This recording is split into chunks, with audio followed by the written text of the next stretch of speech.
of warnings. That's what neighbors here on Ida Street say. They've given the city about this giant tree that's down over here. Years of ignored warnings.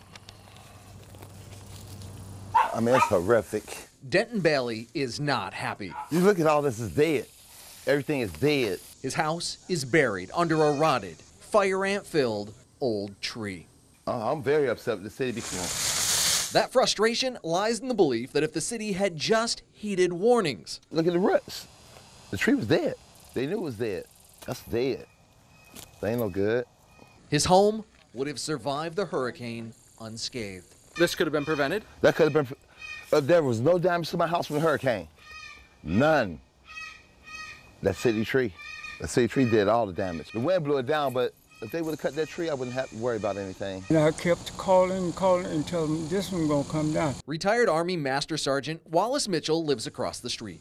You've been calling about this tree? Oh, yes. He says he's been sounding the alarm to the city for years about the dead tree.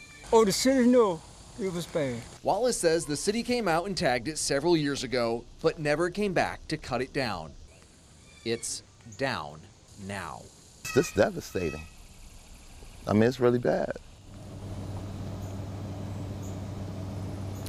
Well, just before we went on air, I heard from a city council member. He checked the city records and it showed there had been 2 calls about trees in this area, the latest in the spring of 2016, and then an arborist did come out and look at the tree, but that arborist had marked it as not meeting the criteria for removal. As you heard, neighbors here in the area would dispute that. Now, you're probably asking, hey, what do I do in a similar situation if, I believe negligence by the city led to damage to my property? Well, we got some answers for you. What you do is you call and report the situation to 630-CITY. That's 630-CITY. They'll submit the claim to risk management, who will then reach out to the affected citizen to open an investigation.